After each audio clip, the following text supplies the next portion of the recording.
Hi, welcome back to the Bluebird bookshelf, your home for happy and wholesome books for your kids so that you can feel safe letting them watch read alouds, or you can feel safe buying books for their bookshelf that don't have anything controversial or any innuendos in them. No agenda, just happy and wholesome children's book. That's what I do.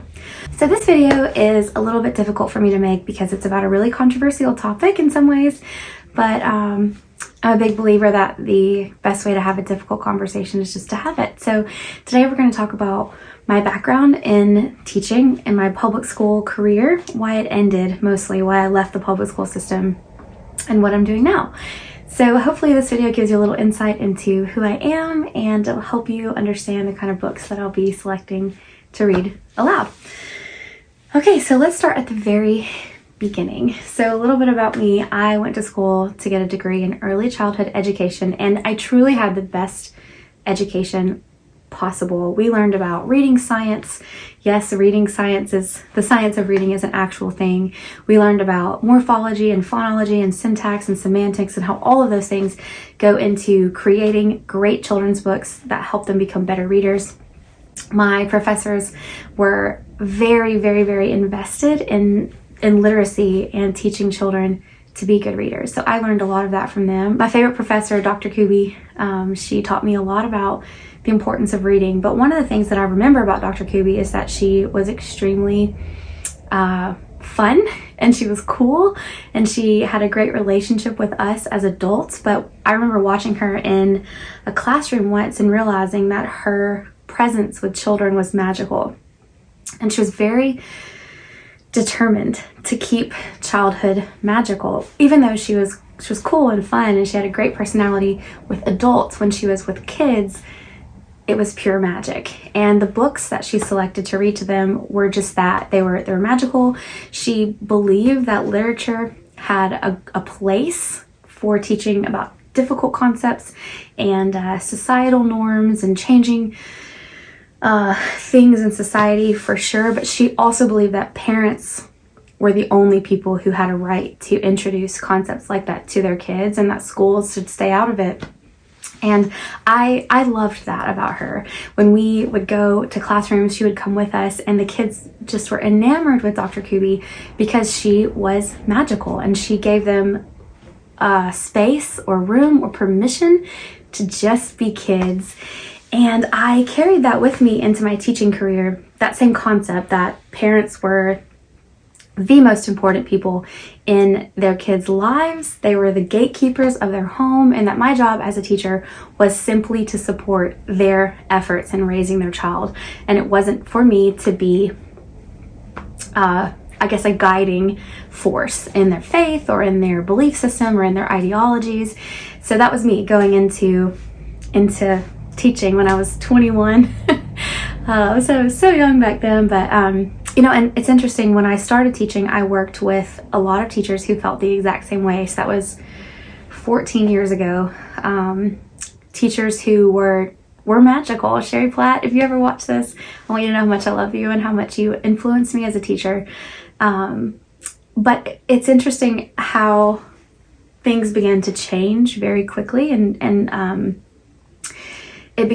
school became a place that I had a lot of, I'll say, dissonance about, because I noticed this separation of parenting and public school, where I felt that a lot of people in the public school system that I worked with almost had an adversarial relationship with parents, and it just kind of like rubbed me the wrong way in a way, because, like I said, I had this deeply held belief that schools and teachers and governments are only responsible for helping a parent bring up their child the way they believe that the child should go, and not to impose beliefs onto children that parents may not want there. So I remember sitting in this one particular meeting where I decided I didn't think that teaching was for me. It was an IEP meeting. If you have a child with special needs, you may have been in an IEP meeting before. It's basically like a big conference room full of experts and psychologists and tons of different teachers. And they present this plan to parents who have kids with special needs. And little known fact is that parents don't have to agree with it. The school is actually not allowed to do anything with or to your child without your permission. But that is not always relayed in those meetings. And in this particular meeting, that was not relayed because the team of people that I was working with didn't agree with the parents' decision and didn't agree with what the parents wanted. And the meeting quickly became very adversarial, and the mom began to cry, and the teachers became angry, and it was such a strange, I don't want to say too much because it's definitely a private thing, but it was a strange intersection of people who all supposedly loved and cared about this child but couldn't get along. And the bottom line is that the parent has a right to say, no, I don't agree, or I don't like this, or I don't approve of this. But I found that in a lot of those meetings that the parent was kind of like shamed or guilted or made to feel like they didn't know what was best for their child. And I remember in this one particular meeting, I had this flashback. It was like movie style. I remember my niece when she was little. She's 11 now, but when she was little, she used to stick her tongue out when she would concentrate. So I remember this one video my sister sent to us. She was coloring. She must have been 1 year old, but she had just the tip of her tongue stuck out, like so subtle. But she still does that to this day. And my sister and I had a conversation about how she has this little quirk about her where she sticks her tongue out just a little when she's concentrating. And I remembered that in that meeting, how my sister and I, her aunt who lived far away, knew her so well that we could even tell you when she was thinking and when she was concentrating. And I remember sitting and looking around the room asking myself, do any of these people in this room know this child to this level? No. And certainly experts and psychologists and teachers with a lot of experience certainly have wisdom that parents can glean from, but I felt uncomfortable with the situation, being that the school was really imposing its beliefs onto this family in such a strong way. This was probably, I don't know, maybe 3 or 4 years into my career, so it's been a while, but it kind of continued to get worse from there. In that sense, little things like my students would come back from the library with books that would have content in them that I would think, I don't know if your parent is going to be happy with you bringing that home. And if your parent, actually I had a parent call me and say, did you help my child pick this book out?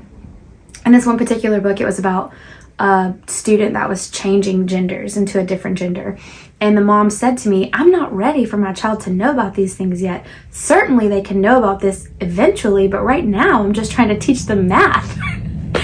And I was like, it just caught me off guard because it was a school library, it was a public school, a school that I loved and trusted, and I was so stunned that they would have books that snuck in some really adult concepts. Now, certainly I'm an educator, and I believe that literature is a great way for parents and families to talk about difficult issues and to learn about people that are not like you, for sure. But I also understood where the mom was coming from. She wanted a heads up. She wanted to be in charge of the philosophical beliefs that her child was exposed to, and she was unprepared to deal with that surprise coming home in a book bag from a library at school.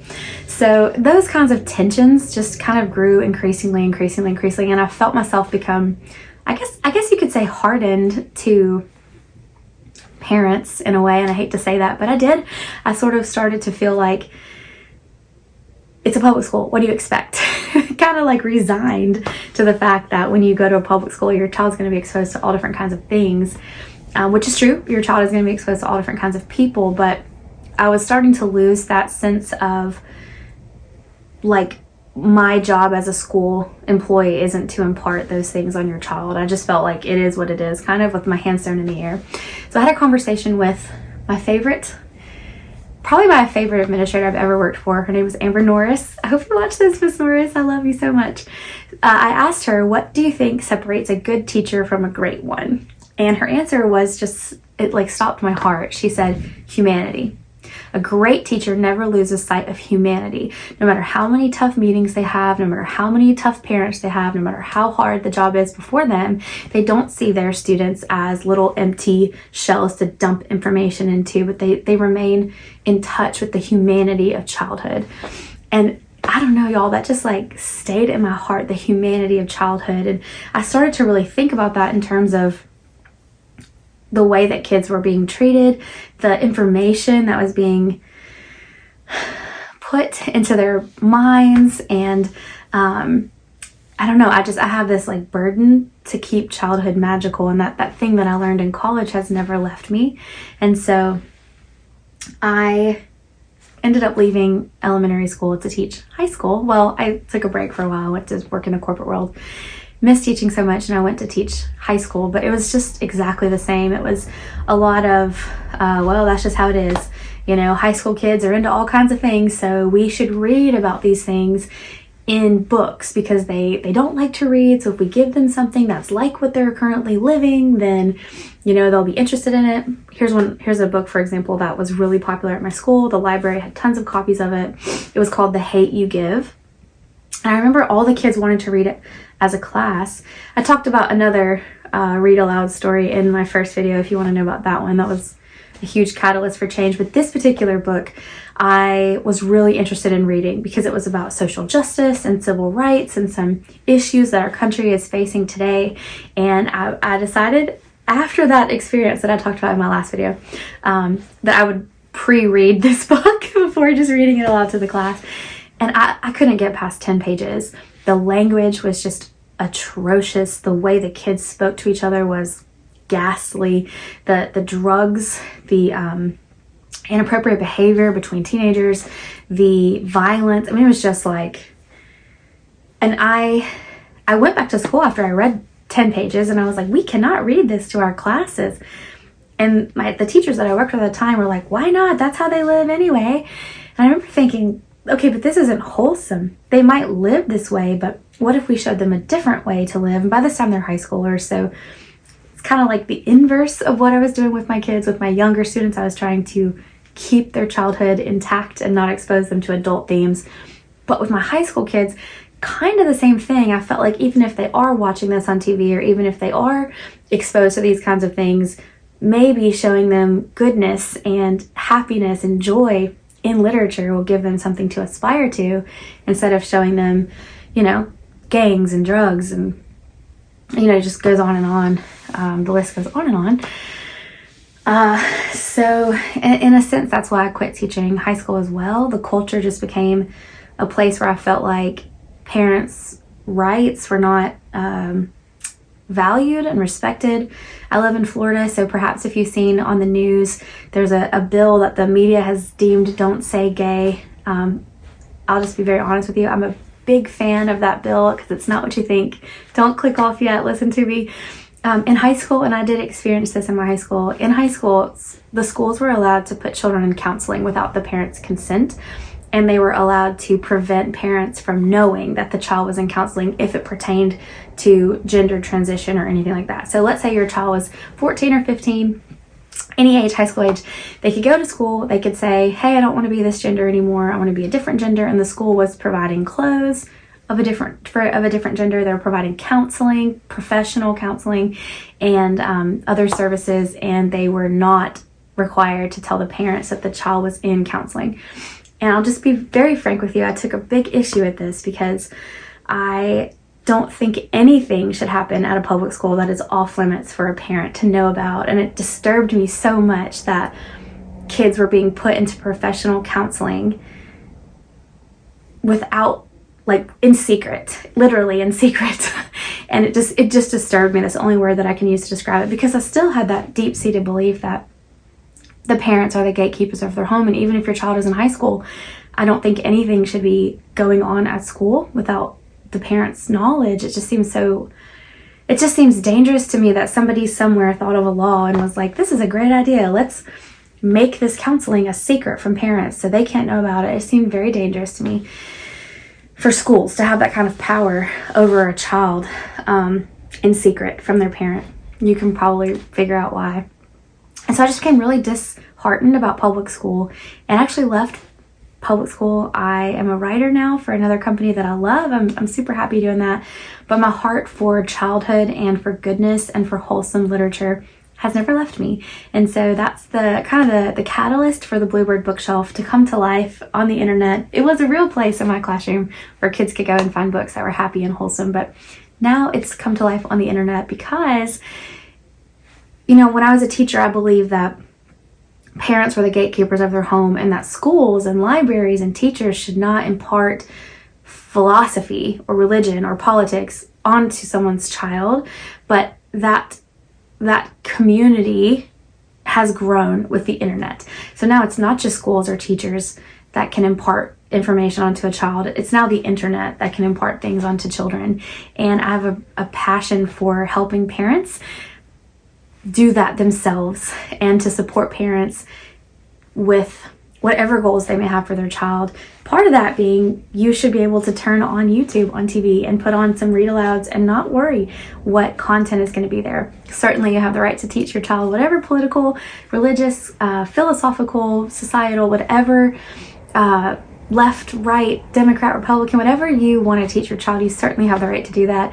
I just felt like there should be a place, a designated place on the internet where you could just rest and know that your child would not be having things like that put in their mind. Instead, they would just be getting quality literature with wholesome themes, very innocent, very pure, very childlike, nothing that you would need to be present for or would need to explain further or have, you know, serious conversations about, because honestly childhood is magical and it's easy and it's just a special time, and once it's gone it can never come back. And so that's the catalyst for the Bluebird bookshelf. That's why I quit teaching, and I know it's a hot topic between homeschool communities and public school communities. I know it's really a tough debate right now, but I personally think that both options are great. I believe that parents should be the gatekeepers of their home, that schools should not intervene there where they should not intervene. So that is me. That's why I quit teaching. That's the Bluebird bookshelf, a little bit more about it. And I hope that helps you kind of get to know me, kind of understand a little bit about where I stand on things.